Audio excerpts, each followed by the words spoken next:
Olá! A propriedade intelectual no contexto do direito internacional. A tecnologia e aí principalmente a internet tornou quase que instantânea a disseminação de informações. Com tanta agilidade e facilidade no comércio, é possível preservar a propriedade intelectual? Esse é o tema do Direito Sem Fronteiras de hoje. Eu converso com o professor Eduardo Licurgo, mestre em Direito Internacional, e com o professor Adalberto Amorim, gerente de inovação do Centro de Apoio ao Desenvolvimento Tecnológico da UNB. E antes de começarmos a nossa conversa, vamos assistir a uma reportagem feita pela nossa produção e que explica o que é propriedade intelectual. A propriedade intelectual é um conjunto de direitos que incide sobre tudo aquilo que é criado pelo homem, com a finalidade de proteger a atividade intelectual e evitar a concorrência desleal.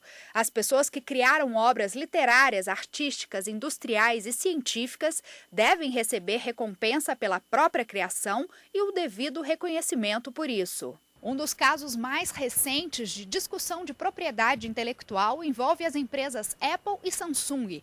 Elas entraram na justiça e se acusam de copiar as funções e características dos smartphones de cada uma, o que seria violação de patente. Uma decisão de agosto de 2012 do Tribunal Americano beneficiou a Apple e concluiu que a Samsung teria infringido pelo menos 6 patentes da marca. A violação da propriedade intelectual é popularmente conhecida como pirataria. As vendas de CDs, DVDs, bolsas e roupas falsificadas são alguns exemplos comuns que o direito tenta resolver. O mercado pirata movimenta quase 600 bilhões de dólares e chega a ser maior que o lucro do tráfico de drogas. Bom, para a gente começar, qual a relação entre a propriedade intelectual e o direito internacional, professores? Bem, a propriedade intelectual talvez seja, no contexto da legislação nacional, talvez seja um dos ramos de direitos com maior influência do direito internacional. Nós temos aí resgates históricos que tratam da propriedade intelectual que vão desde 1750 a.C., com o Código de Hammurabi, que já definia alguns elementos de propriedade sobre o conhecimento, passando aí elementos importantes como o Estatuto do Monopólio de 1623 da Inglaterra, a legislação americana de patentes de 1790, a Convenção da União de Paris de 1883, culminando, por fim, no TRIPS, chamado TRIPS, bastante conhecido na área de propriedade intelectual, que é o acordo sobre os direitos de propriedade intelectual relacionados ao comércio. Então, existe uma relação muito forte entre as nossas normas internas de propriedade intelectual e a legislação internacional. Eu acho que a Isabel está certa, mas que a gente pode fazer também uma outra análise. Hoje, com o mundo globalizado, existe uma preponderância do comércio internacional, do comércio exterior. E esse comércio exterior deixa cada vez mais de ser só de matérias-primas para que você passar a ser também de produtos industrializados. E quando você fala em produtos industrializados, você traz uma ideia toda de inovação. E quando você fala em inovação, você está falando em produtos intelectuais, que também têm seus espaços, quando não associados a um produto físico, mas a própria concepção intelectual, e esse comércio desses bens intelectuais como um todo, e que passa a ser também um comércio quase que sem fronteiras. Eu poderia colocar até a internet no meio, mas vou deixar isso para um segundo momento. Agora, em relação à internet, já chegamos neste momento, professor. Em relação à internet, hoje com o advento dessa tecnologia, dessa informação instantânea, essa agilidade em troca de informações, há barreiras, há como preservar a propriedade autoral, intelectual no mundo de hoje? Eu acho que sim. Obviamente se torna, a internet é um desafio, traz um desafio consigo. A gente pode enxergar a internet como um novo meio tecnológico para lidar com coisas antigas, com coisas que nós já conhecemos há algum tempo. O desafio é o desafio da própria internet e da ideia de que você tem um outro universo, o que poderia se chamar de um universo paralelo, sem fronteiras físicas. Eu acho que há como se proteger no ambiente da internet.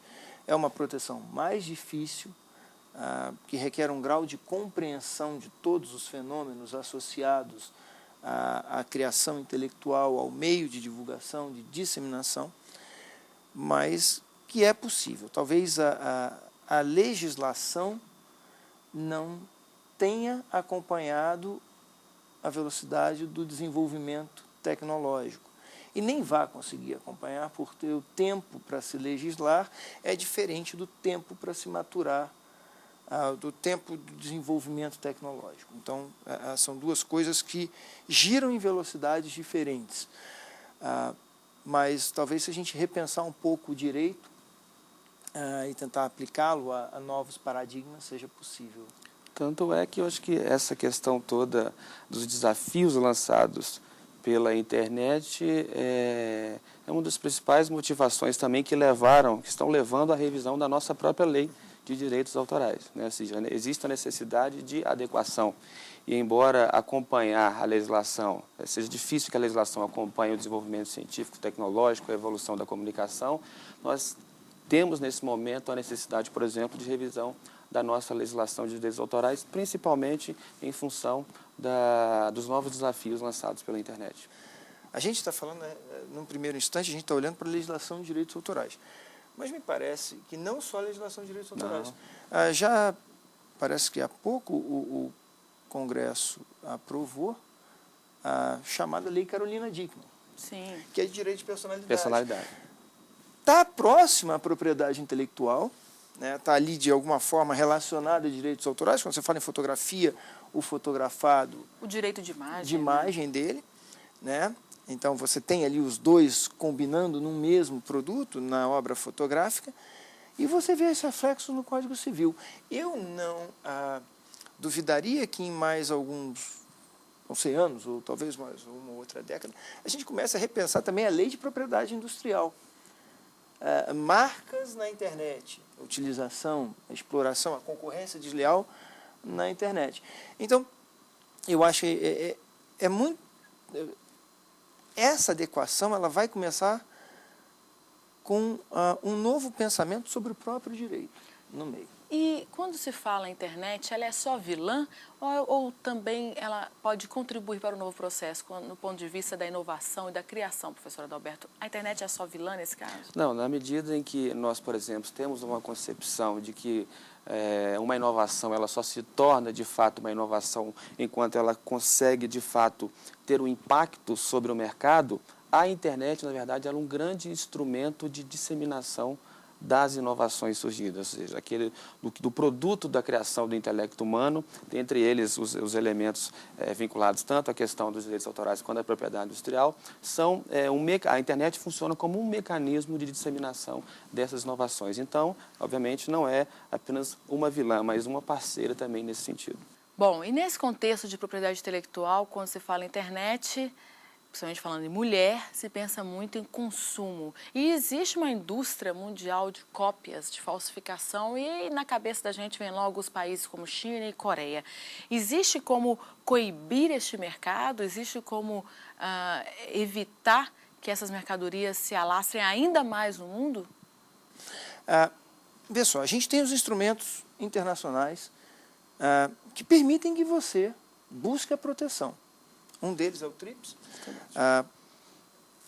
o outro é a Convenção de Berna para direitos autorais, você alia os dois, só dando um exemplo.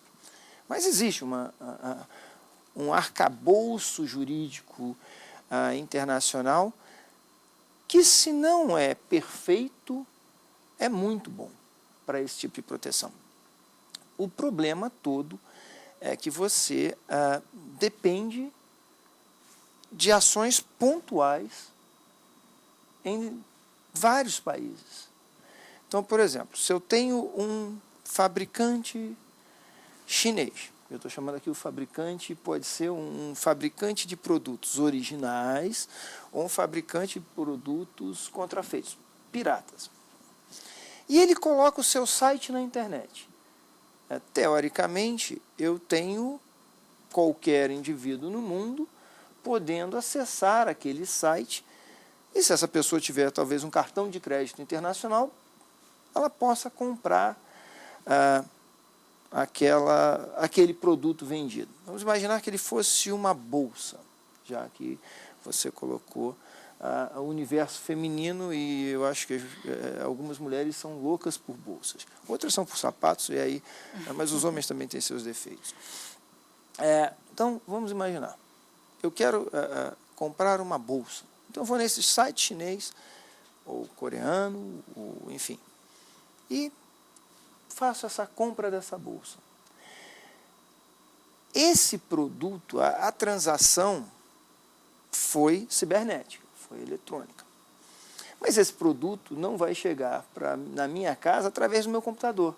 Ele não vai se materializar ainda lá em casa pela internet.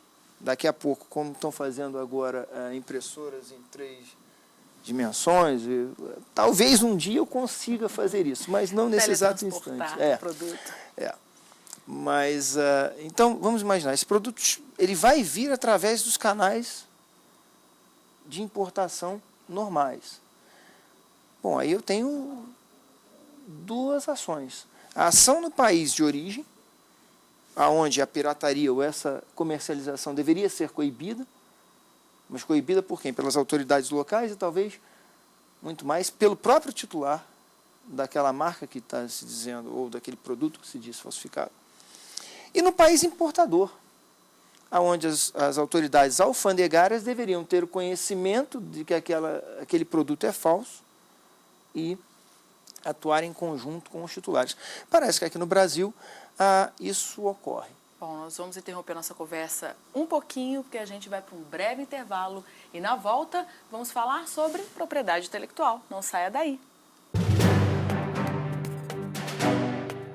De 28 a 30 de novembro, a Universidade de Fortaleza vai sediar a rodada de eventos em Direito e Relações Internacionais para pesquisadores da área, professores, estudantes e juristas.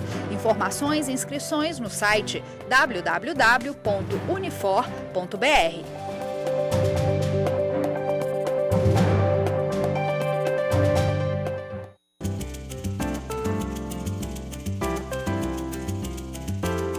O Saber Direito desta semana aborda os temas atuais trabalhistas. O professor Luiz Fernando Cordeiro traz as novidades relacionadas às ações cíveis trabalhistas e à arbitragem, como também a polêmica que envolve o monitoramento de e-mail. O professor ainda fala sobre a responsabilidade civil trabalhista e o sistema sindical brasileiro. Saber Direito, conhecimento e informação ao seu alcance. Aqui na TV Justiça.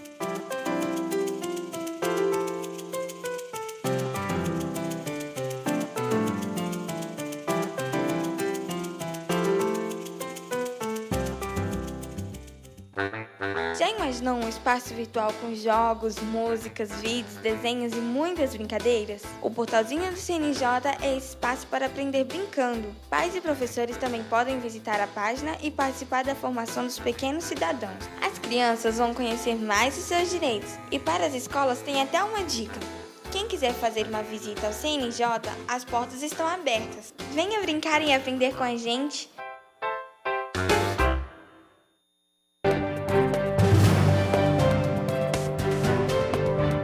Nós estamos de volta com o Direito Sem Fronteiras e hoje falamos sobre propriedade intelectual. E eu converso com os professores Eduardo Licurgo e Adalberto Amorim.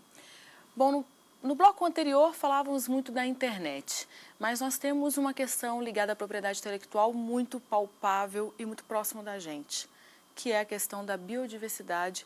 E aí quando a gente fala essa expressão, vem à mente logo, rapidamente, os nossos produtos da fauna e flora da Amazônia. Professor Adalberto, em que situação que hoje o Brasil se encontra nessa questão da proteção da propriedade intelectual, da biodiversidade? Esse é um tema interessante, que de fato é um tema muito debatido no âmbito internacional, que é a questão do acesso aos recursos da biodiversidade e a necessidade de repartição de benefícios com titulares desses recursos. No âmbito nacional, nós temos uma medida provisória 2186 de 2001, que regulamenta a questão do acesso e da necessidade de repartição de benefícios. No âmbito internacional, recentemente agora nós temos o Protocolo de Nagoya, que procurou definir novos padrões internacionais de acesso à biodiversidade e repartição, ou seja, existe a necessidade de se estabelecer um mecanismo de justa repartição entre aqueles países considerados exportadores de recursos da biodiversidade e aqueles países que transformam esses recursos em produtos, em processos e lucram com isso. É um tema bastante debatido, nós estamos no meio da reformulação dessa legislação para que, de fato, nós possamos nos apropriar dos recursos da nossa biodiversidade. Agora, quando a gente pensa nos casos concretos, a gente estava conversando antes de começar o programa, de produtos como o açaí, o cupuaçu, que são a jabuticaba, que é produto brasileiro, e que outros países estão registrando patentes de produtos farmacêuticos, de cosméticos e até alimentos. Quem é que está certo? O que foi esperto e rápido ou aquele que achou que tinha total propriedade sobre aquele produto e não se preocupou em registrar? O Brasil demorou a acordar para esses pontos, professor? Olha, demorou a acordar e, inclusive, a nossa legislação, em termos práticos, inicialmente ela visava justamente combater a biopirataria, e o efeito foi o contrário. Ela acabou dificultando, por exemplo, o desenvolvimento de pesquisas na área de biotecnologia, acabou dificultando o acesso, por exemplo, à proteção do conhecimento por parte das universidades e as empresas que já utilizavam do mecanismo da biopirataria, de recolher amostras do patrimônio genético no Brasil e depositar no exterior, continuam a realizar esse tipo de atividade, inclusive pela falta de mecanismos de fiscalização, principalmente por parte dos países desenvolvidos. A gente tem, eu acho, um problema macro onde a biopirataria se encerra, que é a questão dos conhecimentos tradicionais.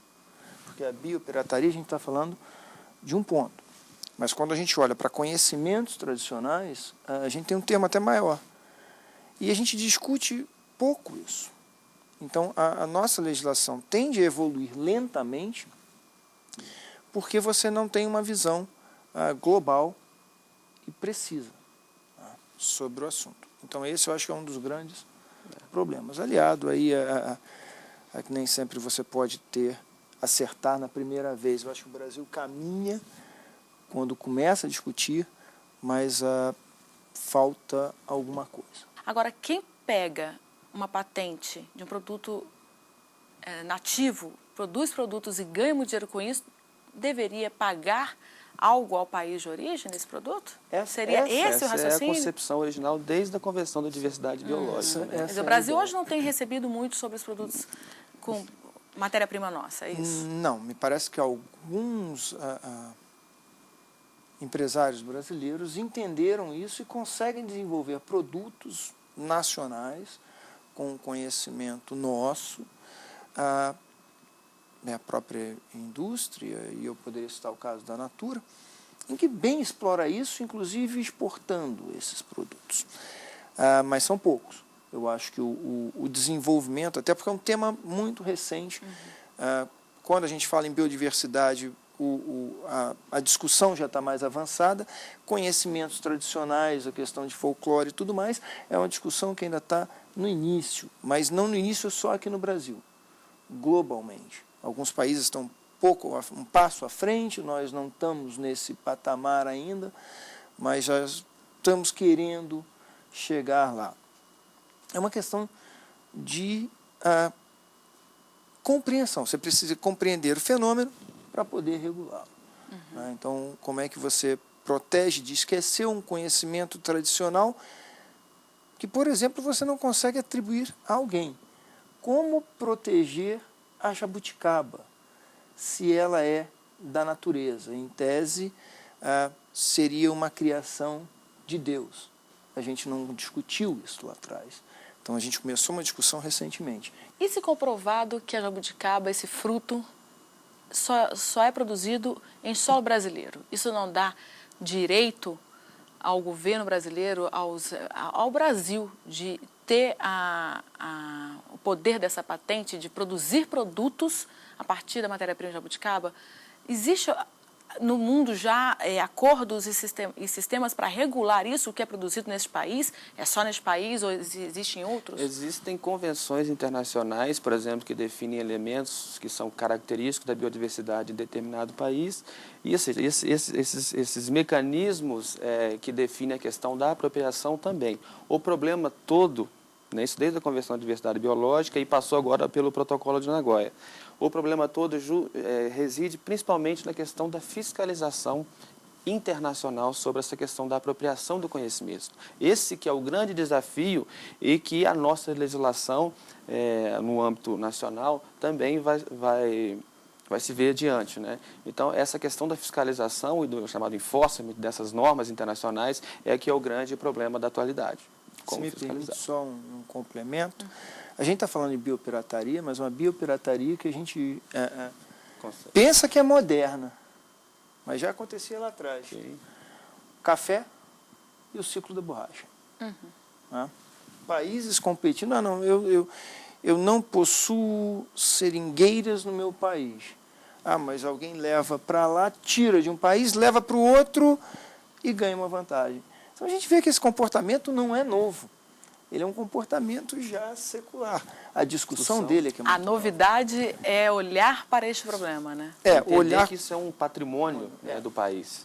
Que isso é, em última instância, é riqueza para o país. Falando em patrimônio para o país, eu não posso deixar de tocar no assunto do INPI. Se conhece lá fora que o Brasil é muito bom de carnaval, é muito bom de samba e é um país de pessoas criativas. Mas é um país que se demora décadas até para se registrar as criações e as inovações.